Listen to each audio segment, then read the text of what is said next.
to this local webinar session. Let me introduce myself first. My name is Sanjita Adhikari, and I will be serving as your moderator for today's webinar, organized by the Global Research Institute and Training Center. It is truly an honor to be here with all of you, and we're delighted to have participants joining us from different places. Your time and interest in this training session means a lot. Let me share what today's session will focus on the art of research paper writing and journal publication, highlighting how to structure ideas clearly and meet academic standards. We'll also explore practical steps to navigate the publication process from choosing the right journal to increasing your paper's impact.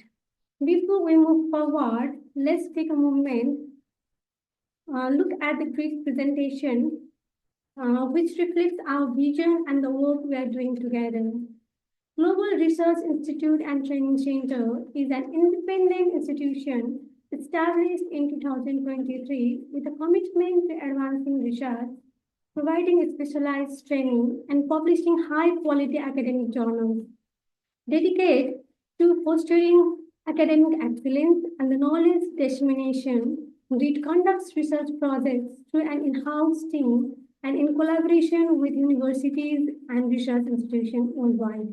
We are proud to serve as hub for inclusive research and the global collaboration, bringing together mentors and participants across disciplines and countries. Today, we have chapters in 55 countries. We have a strong presence in the African regions and South Asian regions. We have a hope to expand our services national and internationally moving forward. In terms of services, we organize training that cover practical skills such as SPSS, Stata, R, Power BI, and others.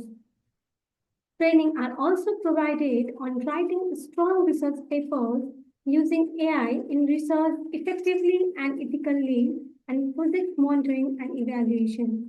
We also create spaces for seminars for research paper sharing and dissemination, where experts can share ideas on particular themes, helping knowledge to grow through dialogue.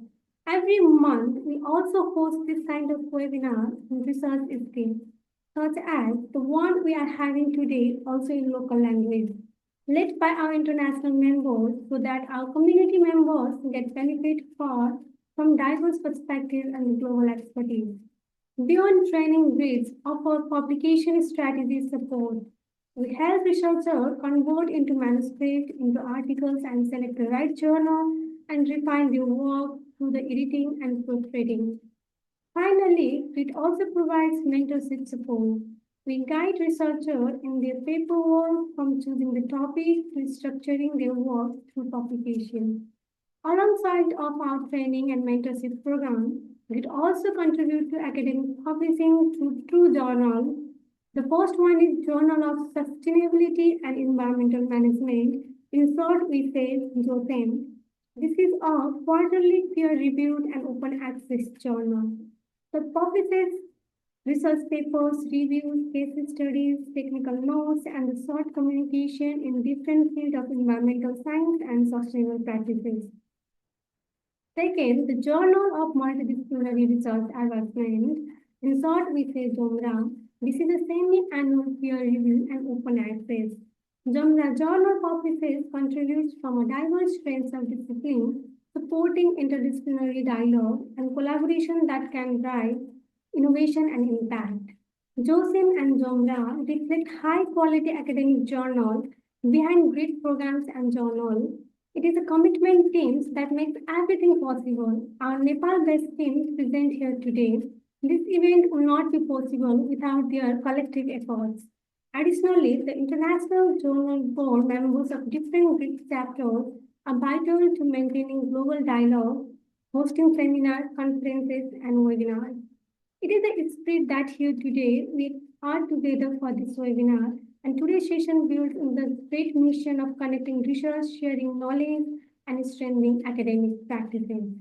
To guide this important discussion, we are privileged to have with us Dr. Mariam Haravi, a leading scholar and the international voice in the field of education, sciences, and the didactics and the international member of State Tunisia chapter.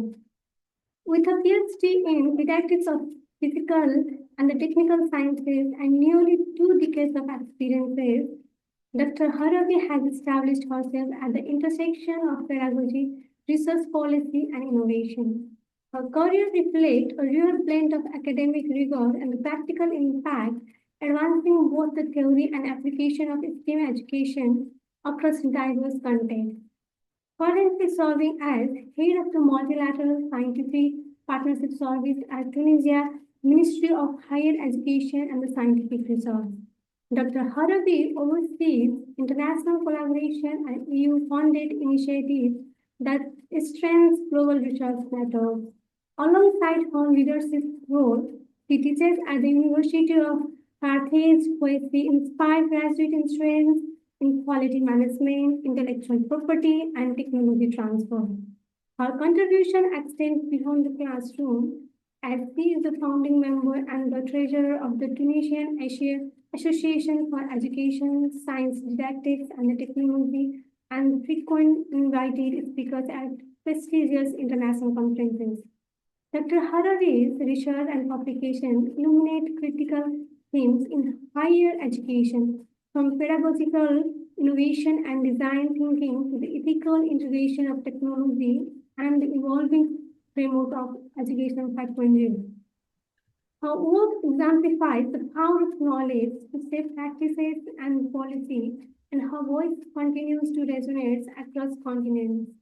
Today, we are truly fortunate to have Dr. Marine with us to share her expertise as she guides us through the initial journey of research paper writing, and journal publication.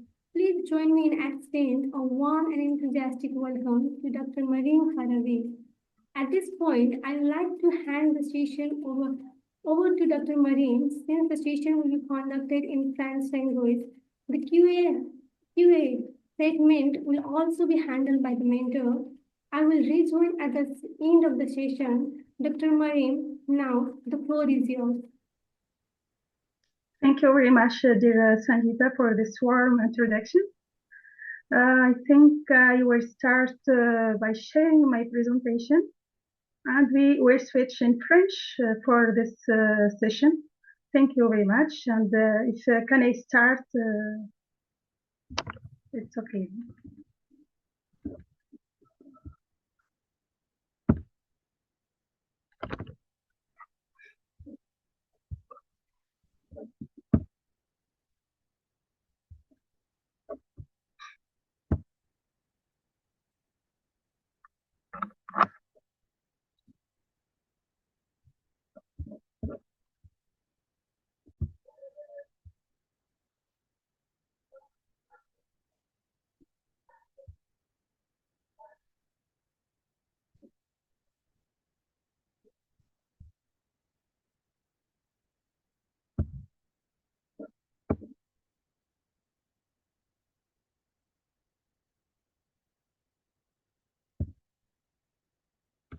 Okay, so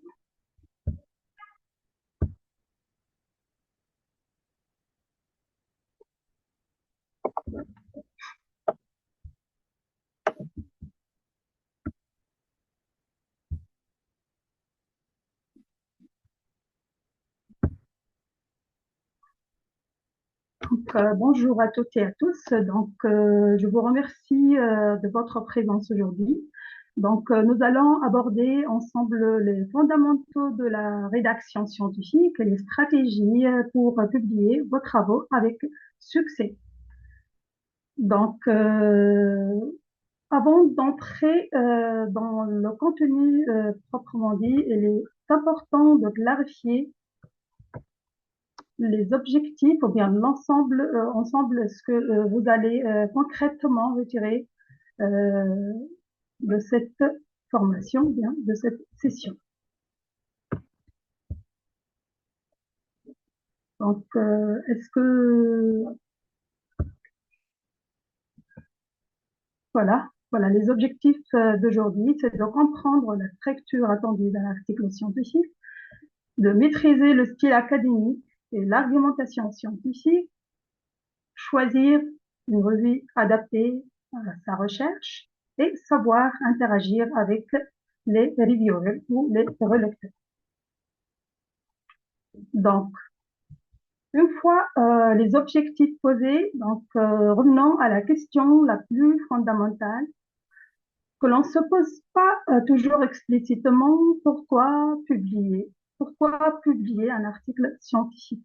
Donc, publier, ce n'est pas seulement une obligation administrative ou bien une ligne dans votre CV. Publier un article scientifique, c'est diffuser et valider des résultats de recherche, construire sa visibilité académique, avancer dans sa carrière scientifique et participer au débat scientifique international. Donc, publier, c'est positionner dans la communauté de recherche. Donc, si publier est si central ici, encore faut-il bien comprendre l'objet même de cette publication. Donc, une autre question qui se pose ici, qu'est-ce qu'un article scientifique? Donc, un article scientifique, c'est présente des résultats originaux, s'appuie sur des arguments scientifiques, suit des normes éditoriales strictes et évalué par des pairs indépendants. Donc, un article n'est pas un rapport technique ni un chapitre de thèse. C'est un acte de communication structurée et intentionnelle.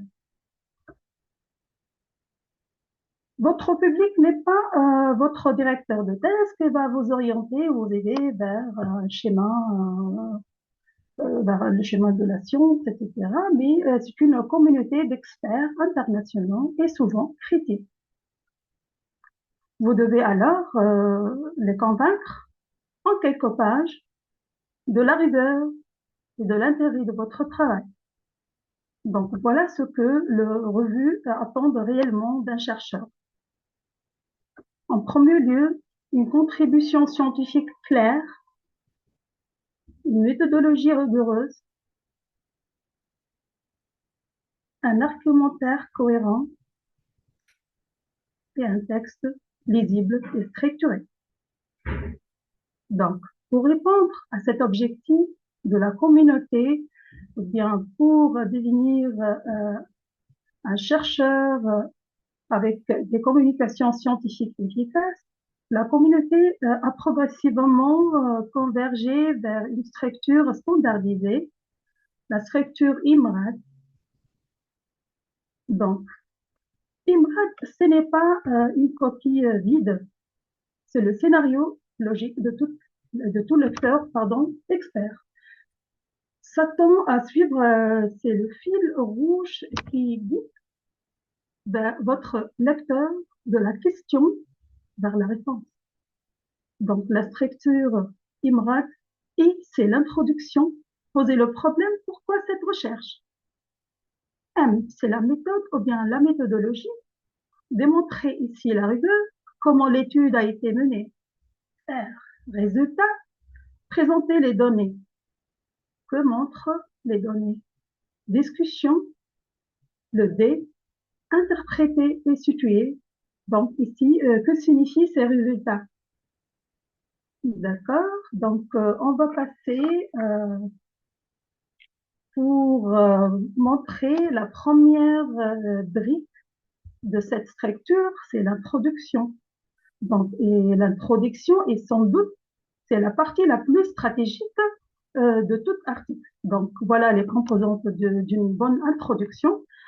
Donc, le contexte général et l'importance du sujet, revue de littérature, l'état des connaissances, l'identification d'une ou des limites dans la connaissance existante. On va énoncer notre objectif et les questions de recherche ou bien les hypothèses ou bien notre hypothèse. Voilà donc ici le but de chercheur est de créer un besoin chez le lecteur. Donc, vous devez partir d'un contexte large, montrer ce que l'on sait Oui, identifier précisément ce que l'on ne sait pas. Donc, c'est la fameuse niche ici. Donc, vous terminez en annonçant clairement comment votre article va combler ce vide. Voilà un exemple. Donc, j'ai choisi un exemple en cancériologie qui montre comment on passe du général, l'immunothérapie, au spécifique, l'objectif de l'étude. Donc, je veux juste masquer les commentaires flottants ici.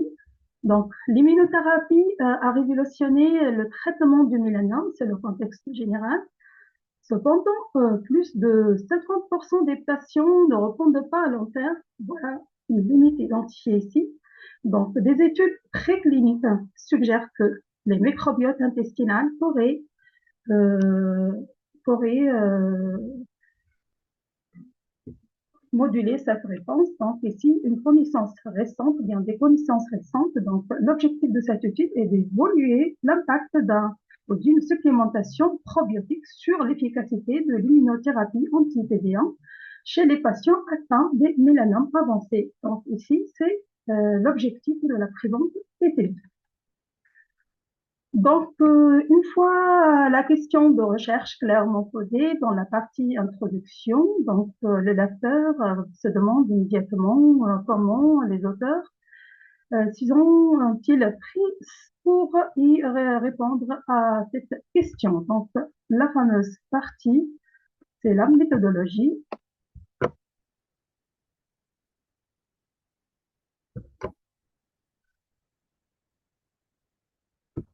La transition des diapos. Voilà la méthodologie. Donc, ici, on va garantir la rigueur. Donc, la méthodologie, c'est le chapitre de confiance. Donc, vous devez décrire votre protocole avec une précision telle qu'un collègue pourrait le reproduire à l'identique. La rigueur scientifique se juge ici. Donc, la méthodologie se compose de design de l'étude, expérimentale, observationnelle, exploratoire, etc. Population, vous allez identifier la population ou bien l'échantillon avec des critères d'inclusion ou bien d'exclusion. Là, vous allez annoncer le protocole expérimental, matériel et procédures. Donc aussi, vous allez mettre des outils de mesure et des instruments de collecte de données. Vous allez aussi mettre en place des méthodes d'analyse pour les données collectées, que ce soit qualitatives et ou quantitatives. L'exemple en psychologie suivant montre l'importance de détailler le design, l'échantillon, le protocole et l'analyse. Donc, nous avons mené une étude randomisée en double aveugle. Voilà le design de l'étude. Donc, 120 étudiants ont été assignés au hasard à un groupe méditation n égale à 60 et un témoin aussi de groupe n égale à 60. Donc, voilà la population et l'échantillon. Le groupe intervention a suivi un programme de méditation de pleine conscience de 8 semaines à 20 minutes par jour, tandis que le groupe témoin écoutait des podcasts éducatifs.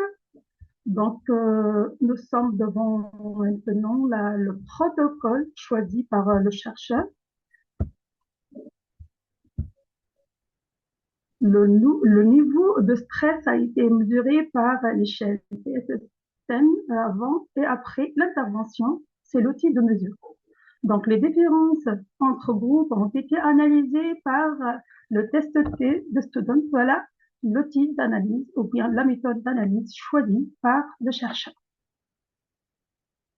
Lorsque les méthodes, bien la méthodologie est jugée solide et crédible, le lecteur est prêt à examiner ce que vous avez effectivement observé.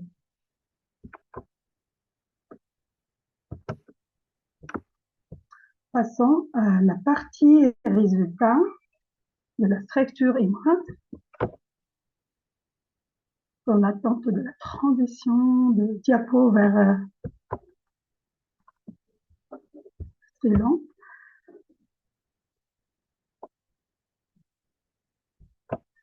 Voilà les résultats. Donc, Ici, c'est le règne de la neutralité et de la clarté. Donc, on va présenter les faits, rien que le fait, sans interprétation ni commentaire. On va répondre à la question: qu'avez-vous trouvé? Donc, il s'agit d'une description des données collectées, des résultats d'analyse, donc avec des indicateurs clés.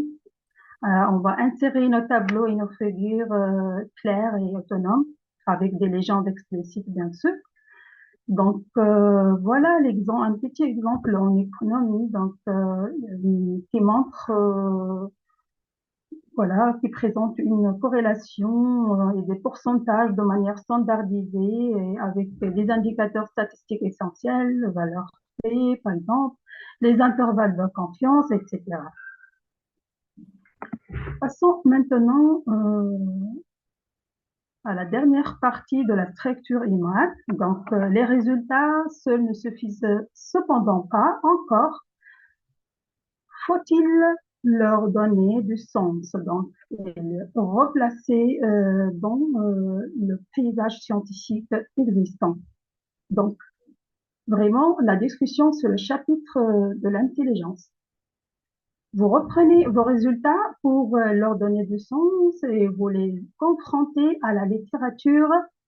Donc, est-ce que je confirme ou j'infirme les travaux précédents? Donc, ici, vous reconnaissez honnêtement vos limites ou bien les limites de votre étude et vous en tirez des implications pour l'avenir et vous allez dresser une conclusion qui doit être une réponse à votre question de recherche déjà posée dans l'introduction. Donc, revenons sur les composantes clés de la discussion, l'interprétation principale des résultats, la comparaison avec les études antérieures, les résultats sont-ils conformes ou contradictoires et pourquoi? Il faut juger pourquoi. Donc, posez les limites de votre étude, implication de cette étude pour la littérature ou bien pour la théorie, la pratique ou la recherche future. Donc, une conclusion forte et concise et qui répond à la question de recherche initiale.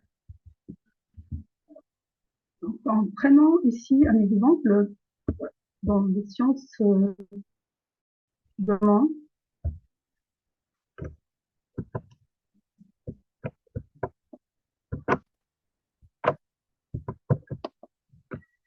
on marche trop lent aujourd'hui.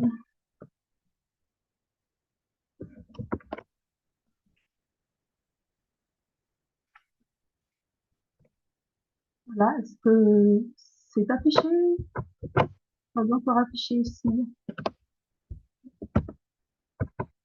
Voilà, voilà l'exemple en sciences de l'environnement. Donc, nos résultats indiquent que le modèle X est un prédicteur robuste de la propagation de feux de forêt dans la région méditerranéenne. Interprétation ici. C'est une simple interprétation, donc ceci confirme les travaux de Dubois et Hall en 2020, mais contraste avec les études, ou bien l'étude de Chen en 2018. Probablement, on va dire pourquoi, probablement en raison de la différence d'échelle d'analyse. Voilà une comparaison. Donc, une limite majeure est la résolution spatiale des données satellitaires utilisées. Donc, voilà une limite. Ces résultats pourraient améliorer les systèmes d'alerte précoce. Voilà une implication pour la théorie et la pratique. Donc, ces résultats pourraient améliorer les systèmes d'alerte précoce, voilà l'implication. Donc, en conclusion, l'intégration du facteur sécheresse du sol dans les modèles de prédiction est cruciale pour la gestion des risques. Voilà une conclusion avec probablement la réponse aux questions de recherche de chercheurs. Donc, avant de quitter cette structure centrale, prenons un instant pour synthétiser la logique globale. Donc, voilà, il y a toujours un problème de transition de diapos chez moi. Pourquoi? Je ne sais pas pourquoi. Ouais, ça se fait lourd. Voilà. Donc, en résumé, introduction, c'est voici ce qu'on ne sait pas et ce que nous avons voulu découvrir. Méthode ou bien méthodologie, c'est voici comment nous avons cherché à le découvrir. Donc, résultat, c'est voici ce que nous avons observé et mesuré. Et la discussion, c'est voici ce que nos observations signifient dans la grande schéma des connaissances.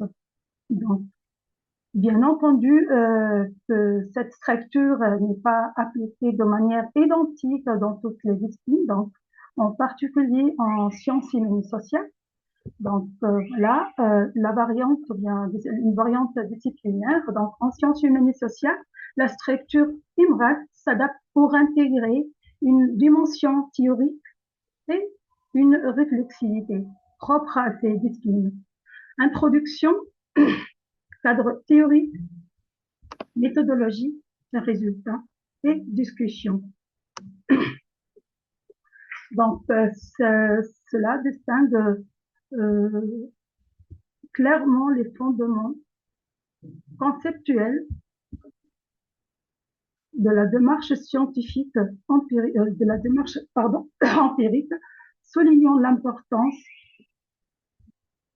de la construction argumentative et de la posture du chercheur dans la production du savoir, en sciences humaines et sociales, bien sûr.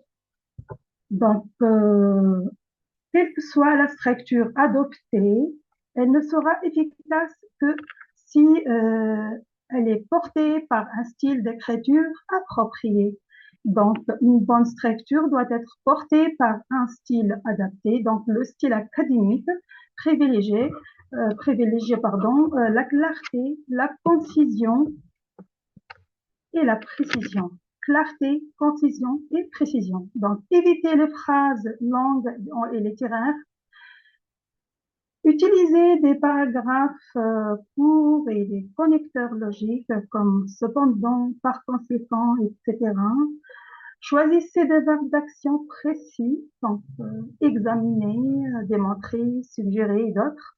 Donc, plutôt que de formulations floues, comme essayer de montrer. Donc, on va voir ensemble cet exemple. Donc, au lieu d'écrire la présente étude qui s'intéresse à la motivation des étudiants, essaie de montrer en quoi les activités peuvent jouer un rôle important, nous pourrons utiliser une phrase simple. Cette étude examine l'effet des activités pratiques sur la motivation des étudiants. Voilà, donc une fois votre article correctement structuré et rédigé, une autre décision cruciale s'impose, celle du choix de la revue. Dans quelle revue je dois publier mon travail? Donc, ne choisissez pas une revue seulement pour son facteur d'impact. Posez-vous ces questions. Donc, mon sujet correspond-il parfaitement à la ligne éditoriale de cette revue, oui ou non? La revue est-elle lue par mon public cible? Quelle est sa réputation? Le processus est-il rapide et rigoureux? Les coûts et les contraintes sont-ils acceptables? Donc, je vous propose ici 5 critères essentiels pour choisir une revue convenablement. Donc, le premier critère, c'est l'alignement scientifique. Donc, la portée de revue, c'est votre sujet correspond-il aux objectifs, aims and scope de cette revue. Donc, votre public, est-ce que le public de la revue choisie, spécialiste ou bien un public large? Quel type d'article accepte cette revue? Donc, voilà le premier critère. Deuxième critère, l'indicateur de visibilité de revue. Donc, son indexation sur Scopus, sur Web of Science, son facteur d'impact, on va chercher sur Simago pour l'SGR ou bien le JIF sur Clarivate. Donc, l'accessibilité, c'est une revue en open access, oui ou non, ou bien il fallait un abonnement. Donc, voilà. Le troisième critère, c'est le processus éditorial. On va poser des questions autour de délai, de révision et de publication. On va vérifier le taux d'acceptation. Si inférieur à 10%, c'est une revue des élites. Donc, si c'est entre 20 et 40%, c'est le standard. Donc, là, ce que le rédacteur, en simple ou bien en double aveugle, on va ici poser des questions sur le rigueur scientifique de la revue. Passons au quatrième critère, la réputation de journal, donc bien de la revue.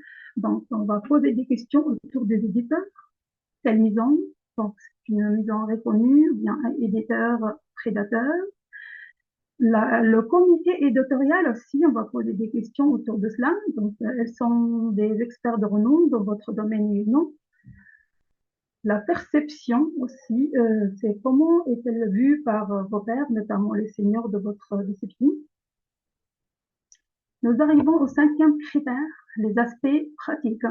Le coût avec APC ou bien sans APC, les exigences, longueur, style, éthique et compatibilité aussi avec les obligations institutionnelles en question d'archivage. Donc, pour éviter les décisions intuitives ou hasardeuses, il est essentiel d'adopter une démarche stratégique pour choisir et méthodique aussi pour choisir la bonne revue. Donc, je vous propose cette stratégie en 4 étapes. La première étape, c'est l'auto-évaluation. C'est très important de faire cette étape en posant 3 questions clés. La première question, c'est quel est mon message principal et quel lectorat je m'adresse? Quel niveau de preuve et d'expertise je présente? D'accord? Donc, deuxième étape, c'est l'identification des revues candidates. Comment? Par des outils suivants. Donc, on va vérifier notre bibliographie, où sont publiées nos références. Bien sûr, c'est une étape très importante. Donc, le moteur de suggestion comme Journal Finder, Jane et d'autres. Aussi, le classement disciplinaire, Simago, Core et d'autres.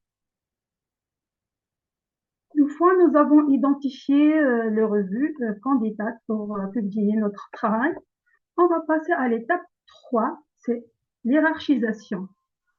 On va appliquer la règle de 3 catégories. Il y a des revues ambitieuses où l'impact factor, eh bien, le facteur d'impact est élevé, donc prestige phare, avec un taux d'acceptation inférieur à 10%. Donc, les articles ici sont exceptionnels. Donc, une deuxième catégorie, revue réaliste, donc bon alignement avec votre discipline et votre axe de recherche. Entre 20 et 40%, généralement, le taux d'acceptation, et c'est le choix optimal dans 80% des cas. Donc, troisième catégorie, c'est les revues sûres ou bien un cible de secours. Ce sont des revues spécialisées, moins sélectives, ou bien de revues émergentes. Donc, pour éviter un rejet en cascade, ou bien une perte de temps, parfois, le chercheur choisit de publier dans ce type de journaux. Donc, la quatrième étape,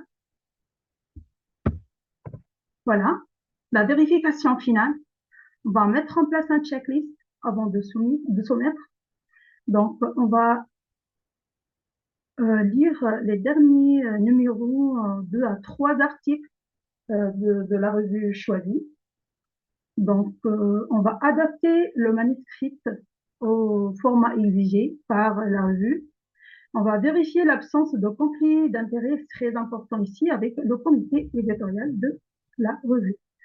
Donc, on va préparer un cover letter personnalisé propre à votre article.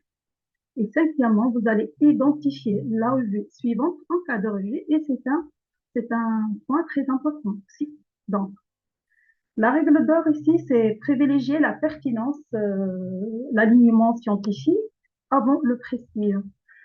Donc, un article dans une bonne revue de spécialité pourra être cité et euh, aura plus d'impact dans votre communauté qu'un article publié dans un journal, ou bien dans une revue de prestige interdisciplinaire ou bien pluridisciplinaire. D'accord? Donc, même avec une bonne stratégie, certaines erreurs reviennent très fréquemment. Donc, voilà. Les pièges à éviter lors de la rédaction et de la soumission de votre article. À éviter, chers collègues, absolument de chasser uniquement le facteur d'impact, soumettre sans lire les instructions aux auteurs, à éviter aussi de choisir une revue prédatrice, éviter de choisir, de se mettre, pardon, simultanément à plusieurs revues, ça va poser un problème d'éthique. Donc, éviter d'ignorer les commentaires des rédacteurs, même en cas de rejet. Donc, je vous propose aussi des bonnes pratiques à suivre, si vous voulez. Donc, consultez vos collègues seniors sur la réputation des revues. Vous pouvez aussi planifier une stratégie en cascade, donc prévoir revue B avant même la soumission de revue A. Donc, je propose aussi d'analyser les articles publiés pour comprendre les attentes de journaux.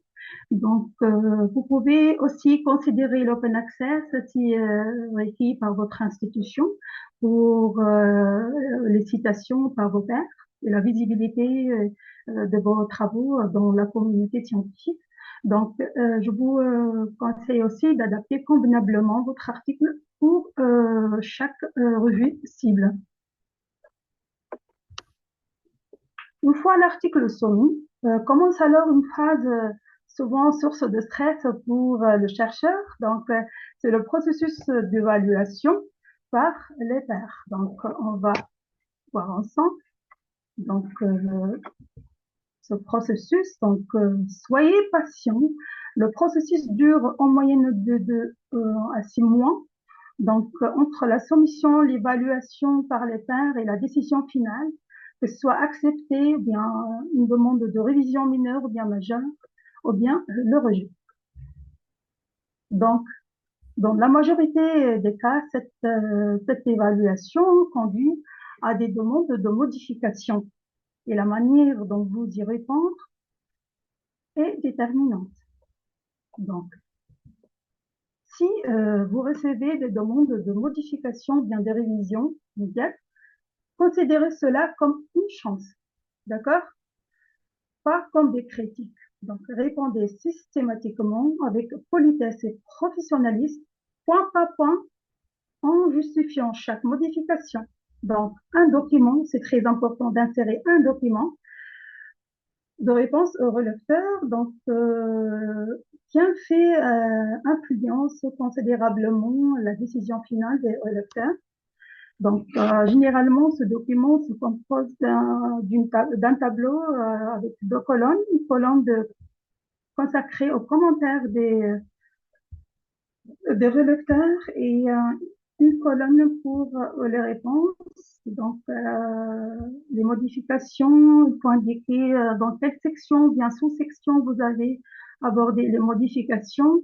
Aussi, les lignes ou bien les paragraphes euh, où vous avez mené des modifications. Parfois, vous utilisez dans le texte intégral des couleurs différentes pour annoncer les parties modifiées. D'accord? Donc, je vous propose ici une phrase professionnelle. Et vous trouvez le guide partagé dans le chat avec plus de détails. Donc, voilà, nous remercions l'évaluateur pour cette remarque pertinente. Nous avons clarifié la section de méthodologie en ajoutant tel point. D'accord? Et pour clore cette partie, donc revenons brièvement sur les erreurs les plus fréquentes que l'on observe tout au long de ce processus d'évaluation. Donc, problématique floue. Il y a parfois le choix de revue est mal ciblé et le rejet avant de procéder au peer review phase. Donc, une méthode insuffisante. Il y a parfois des résultats non alignés avec l'objectif de l'étude. Parfois, les introductions sont trop longues. Le style est trop littéraire, et pas scientifique. L'utilisation des références dépassées, c'est-à-dire une théorie née en 1930 par exemple. Le chercheur cite la naissance de cette théorie et laisse tomber son évolution dans le temps, par exemple depuis 1990 ou bien 1930 jusqu'en 2025. Il s'agit des évolutions et des travaux qui ont été faits sur cette notion, bien sur cette théorie. D'accord? Donc, heureusement, vous n'êtes pas seul face à ces exigences, donc vous pouvez utiliser des ressources. Il y a de nombreux outils qui peuvent vous aider et vous accompagner, donc comme le TERAID pour la formation, Zotero et d'autres. Pour gérer vos références, les checklists pour les chercheurs en santé notamment, et il y en a encore Grammarly, DeepL, Fulbright pour l'aide linguistique. Donc, pour conclure, publier est un processus exigeant qui demande de la méthode, de la rigueur et de la persévérance. Mais c'est un processus parfaitement accessible lorsque l'on maîtrise le code. J'espère que cette session vous aura donné de repères clairs. Et je vous laisse mes coordonnées pour toutes questions ultérieures. Donc, merci de votre attention et de votre présence aujourd'hui. Nous arrivons au terme de cette présentation. J'aimerais maintenant ouvrir la discussion et répondre à vos questions.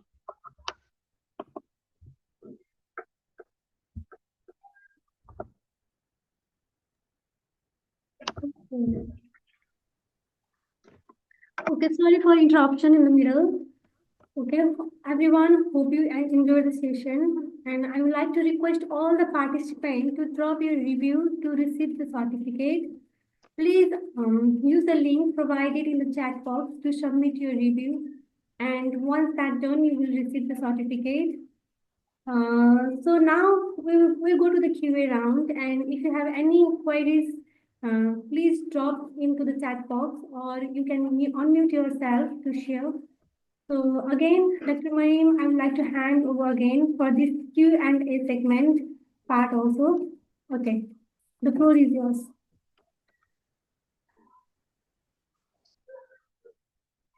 Si vous avez des questions à poser, chers collègues, n'hésitez pas.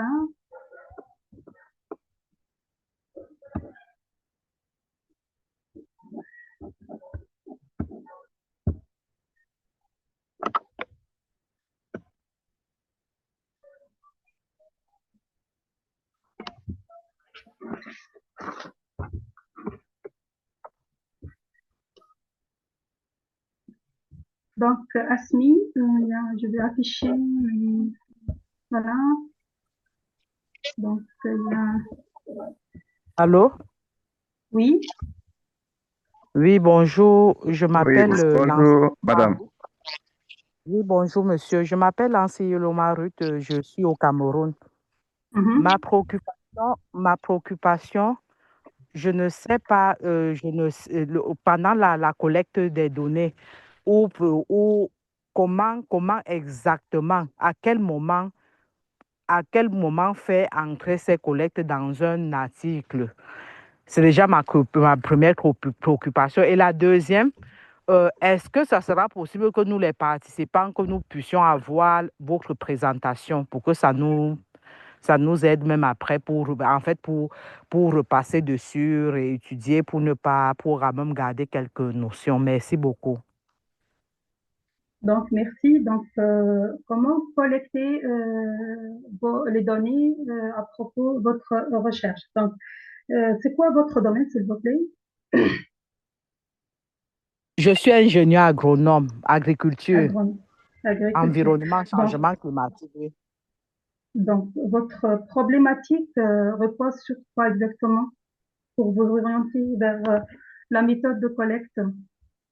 Qu'est-ce que vous cherchez Dans la collecte des réellement? données, dans ce que je fais, nous devons collecter le nombre des plants par rapport à la superficie donnée, le nombre de plants, la taille des plants au jour des jours. Est-ce que ça grandit? Est-ce que c'est en fait pour mesurer la taille des plants, le rendement, voilà un peu en quelque sorte, voilà un peu, c'est tout. Donc, un tableau synoptique, ça vous aiderait, ça vous aidera, pardon, dans votre collecte de données. La Oui, oui. conception d'une grille ou bien d'un tableau synoptique avec tous les éléments d'observation des plantes, sa taille, sa couleur, La etc. taille. Ça va prendre. euh, vous allez adapter un tableau selon vos besoins et vous allez bien sûr valider ce tableau synoptique ou bien cette grille par des seniors dans votre domaine. Non, D'accord? ça va, c'est bien. C'est un outil de Oui, collecte de données euh, plus convenable à votre recherche. ok, merci beaucoup. Merci. Donc, Merci. par rapport à la présentation, vous avez un guide déjà partagé sur le chat. Et en fait, la présentation sera envoyée aux collègues de GRIT. Ils vont diffuser la présentation après la tenue de cette session à tous les participants. D'accord? Une autre Merci question. beaucoup. Merci. Mhm. Donc, Naba Moré, Naba Moré, Bonjour, bonjour. C'est un plaisir de prendre bonjour. part à cette session de formation. Grandement merci à vous, docteur, pour les différentes clarifications. Et ma préoccupation porte à deux niveaux. Est-ce que, selon nos pairs, il est dit que les articles en anglais ont plus d'impact que les articles écrits en français? Nous aimerions peut-être avoir vos avis et quels sont les conseils d'usage que vous souhaiterez nous apporter à ce niveau? Et deuxièmement, est-ce que pour les données ou bien des travaux qui ont été réalisés il y a 2 ans, 3 ans de cela, et les travaux n'ont pas fait objet d'une publication, est-ce qu'il est toujours possible de publier ces travaux-là? Ou bien comment est-ce qu'il faut faire pour ces données? Est-ce qu'ils ne sont pas des données qui sont devenues aberrantes ou bien elles sont devenues obsolètes? Merci.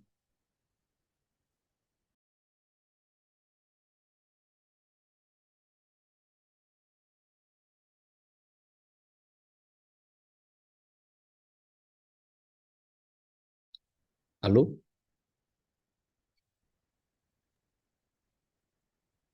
Allô?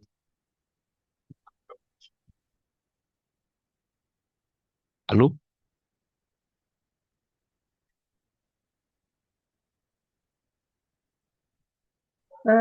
Pour publier, merci Naba, donc publier en anglais ou bien en français, ça dépend de votre domaine d'activité. Donc, si votre communauté, ou bien vos lecteurs et votre public sont des anglo-saxons, des anglophones, euh, j'en sais pas. Est-ce que votre domaine d'activité la majorité des seniors et des leaders de votre domaine écrit en français ou bien en anglais. Voilà, c'est la visibilité ici de votre domaine. Écrit en anglais, c'est vise notamment les revues de prestige, les impact facteurs trop élevés, généralement sont en anglais. D'accord? Donc, la deuxième question, c'est par rapport aux recherches qui ont été faites depuis 3 ans. Ok. Sont-ils sujet d'une publication récemment, oui ou non?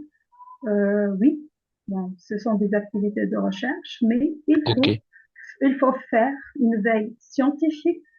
Il faut positionner votre recherche depuis 3 ans par rapport aux résultats de recherche euh, entre 2024, 2025 et début de 2026. Donc, il faut faire une veille bibliographique autour de votre OK, sujet pour OK.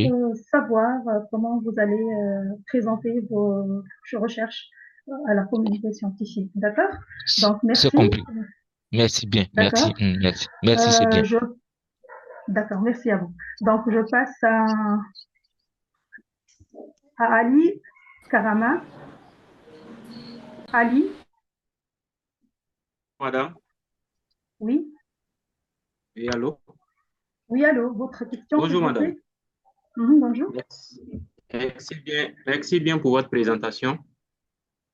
merci à vous. Moi, ma question, j'ai deux questions.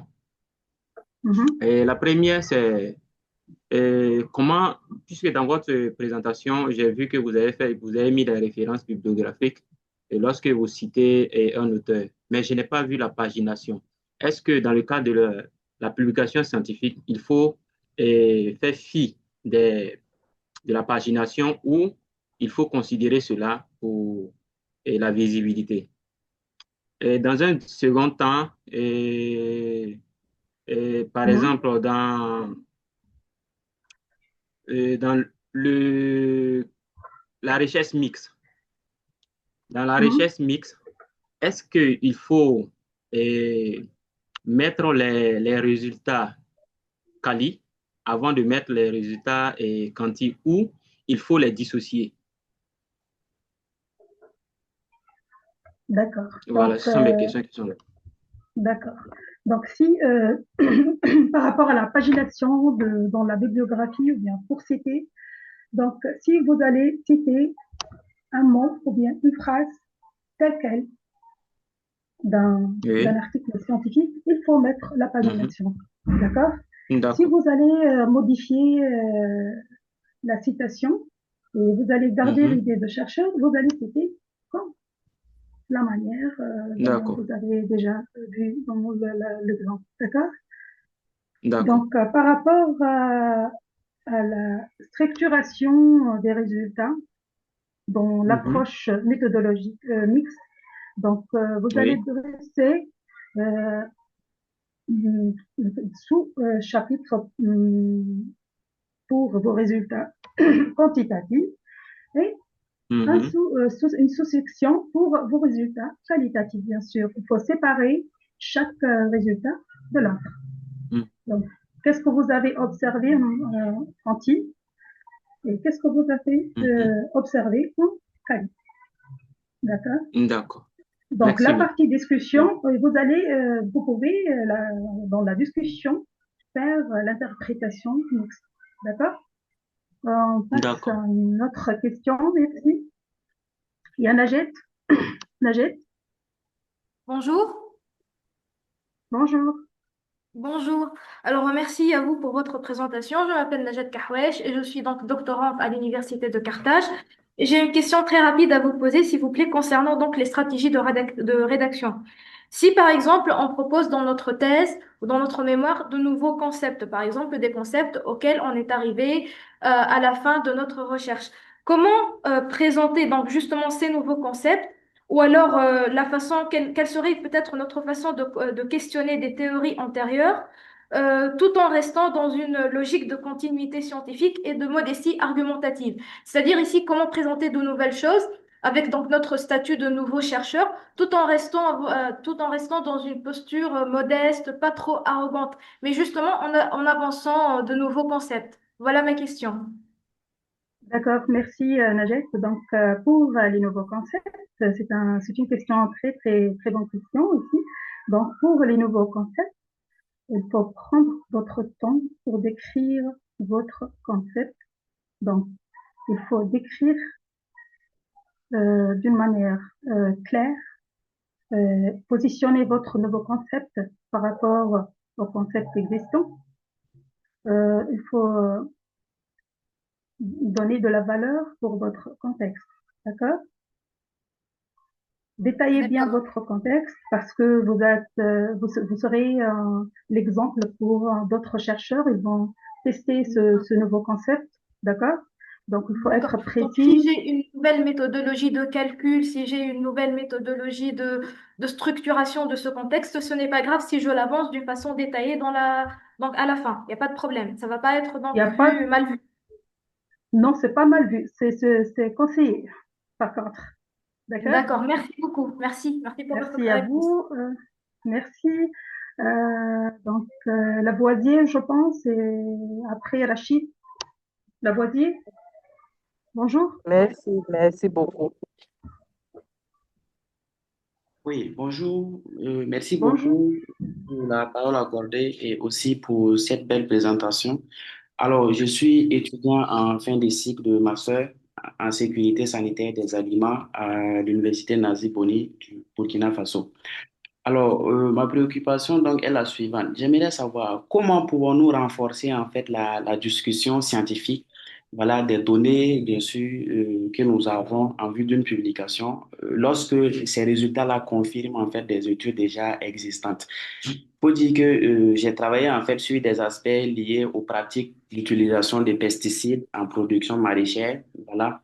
Les données que j'ai obtenues en fait confirment les données, les études, en fait, les données des études déjà existantes, voilà. Disons que ce sont des pratiques très variables, voilà. Donc, je cherchais en fait à savoir si, en fonction donc des recommandations des études antérieures, il y avait eu donc, voilà, un changement. Merci beaucoup. Et deuxièmement, c'est de Votre, savoir quels conseils voilà, pouvez-vous donner en fait à un étudiant, bien sûr, en début de thèse ou en fin de cycle de master, voilà, qui souhaite vraiment bâtir un profil de chercheur en fait, avec bien sûr voilà, régulièrement des publications scientifiques. Merci beaucoup. Merci Lavoisier. Par rapport à votre première question, j'ai pas bien compris, et puis j'ai bien compris votre question. Vous cherchez des sources pour bibliographiques pour votre domaine d'activité, ça? En fait, disons que la thématique que j'ai traitée, c'est lié en fait à l'évaluation des pratiques d'utilisation de pesticides, voilà, en Mhm, production maraîchère en fait dans des zones du Burkina Faso. Maintenant, je me suis mhm, rendu compte que des études antérieures existaient déjà et les données que j'ai obtenues donc à l'issue bien sûr des enquêtes, puisque nous ne sommes pas encore arrivés au volet donc d'analyse des résidus des pesticides des échantillons au laboratoire. Donc, les données que mhm. j'ai à mon actuellement sont uniquement liées en fait aux enquêtes, voilà, aux enquêtes en fait effectuées auprès donc des producteurs, voilà, de produits maraîchers. Maintenant, je sais pas, en fait, en vue d'une publication, voilà, scientifique, est-ce que quelles sont en fait les possibilités d'argumenter de sorte à se donner plus de chances, quoi, étant donné que ce sont des études déjà existantes, je sais pas, quel serait l'apport ici en fait? Et l'apport est toujours existant. Lavoisier, c'est une recherche menée par des enquêtes, c'est Oui, ça? tout à fait, Donc, tout à vous fait, avez des résultats alors. Donc, tout à il fait. faut suivre la démarche scientifique. C'est pas la démarche de commentaire des enquêtes. Donc, il faut trouver un cadre scientifique, un cadre bibliographique pour votre recherche et se positionner là-dessus et faire suivre la démarche déjà vue dans cette session de formation pour atteindre l'objectif d'un article scientifique. Voilà. Ensuite, comme conseil, il faut lire des articles dans les revues spécialisées dans votre domaine. Euh, voilà, c'est ce que je pourrais vous dire à propos de votre travail. Je vous souhaite une bonne chance. Euh, le temps nous presse, donc je passe à Rachid Chibeni. Chiben, Rachid. Bonjour Madame, donc je vous remercie bonjour Madame, donc bonjour Oui, tout le monde. bonjour. Je vous remercie pour cette communication. J'aurais une question par rapport à la revue de la littérature. Donc Mhm. avez donc une question par rapport aux techniques de rédaction de cette revue dans un article scientifique et quelle est la démarche et comment choisir en fait la démarche la plus adéquate donc à chaque type d'article. Voilà. Merci. Donc, merci à vous. Donc, vous avez posé une question à propos des reviews. Donc, les reviews, ce sont des articles de revues littérature. Se basent sur la lecture de plusieurs recherches. Il s'agit des méthodologies, il y a les outils, il y a le Integrated Review et il y a aussi les revues de littérature systématique. Ces deux types de review ou bien de revue littérature le plus reconnu. Donc, nous avons des webinaires bientôt avec Grit durant l'année 2026 à propos de ce sujet. Donc, choisir la bonne méthodologie, integrative review, ou bien systématique literature review, c'est-à-dire une revue littérature intégrative, c'est-à-dire vous allez lire plusieurs articles autour d'une thématique bien donnée. Et vous avez des critères d'inclusion et d'exclusion de revue, donc en lisant les abstracts, titres abstracts en premier lieu. Si vous visez les recherches empiriques dans votre domaine, vous allez lire juste les articles et synthétiser et comment dire, faire la synthèse de cet article empirique. Si votre travail repose sur les approches empiriques et théoriques de votre sujet, vous allez indiquer ça dans votre méthodologie et vous allez choisir donc les articles empiriques et théoriques à la fois. Si vous visez la partie théorique seulement, vous allez interpréter et observer les articles, juste les articles théoriques. Donc, ça dépend de votre question de départ et votre question de recherche centrale. Rachid, vous allez choisir la méthode de review la plus convenable à votre question. Donc, merci. Donc, vous pouvez suivre le grid, les activités de grid pour profiter d'une formation là-dessus. D'accord? Donc, Joseph,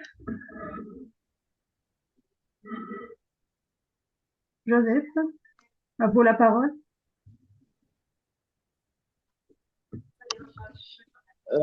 Bonjour madame. Oui, bonjour. Et merci beaucoup pour la présentation que vous avez faite. En fait, moi, je suis ingénieur de conception et je suis étudiant à l'Université de Bolovo au Cameroun. Je continue à Master de recherche. J'ai été sélectionné récemment.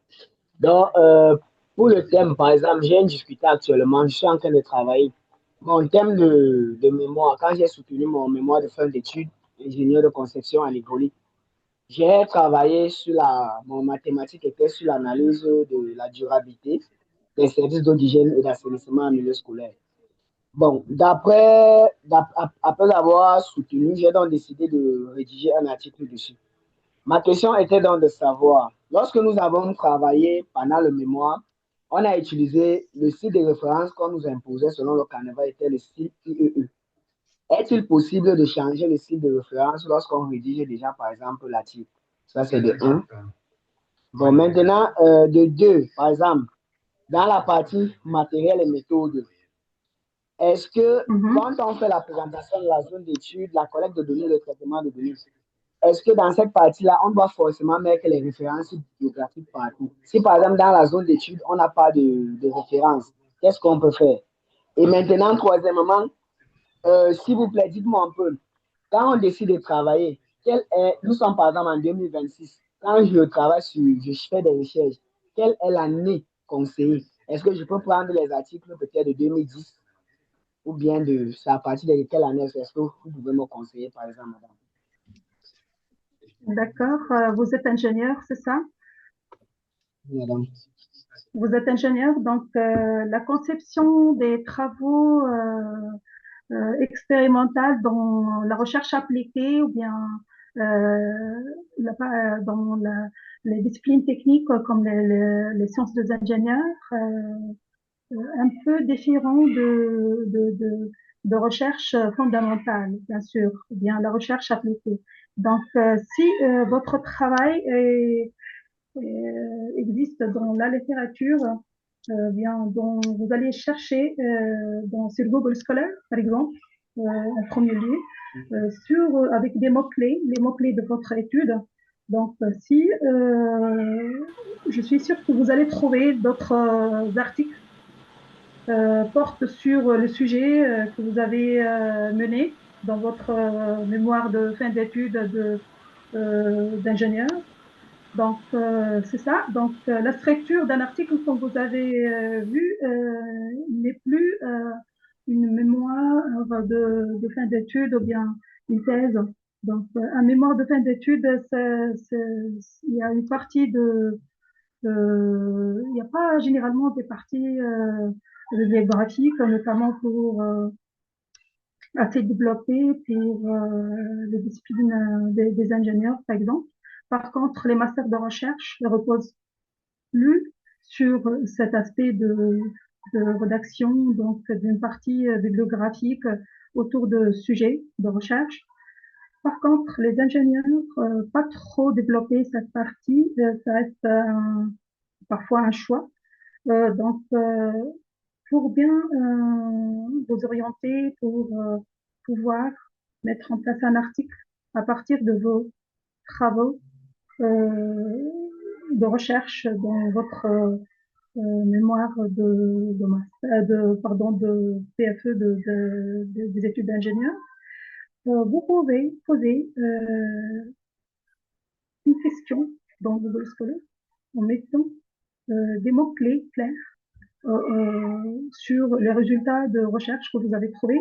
Et certainement, vous allez trouver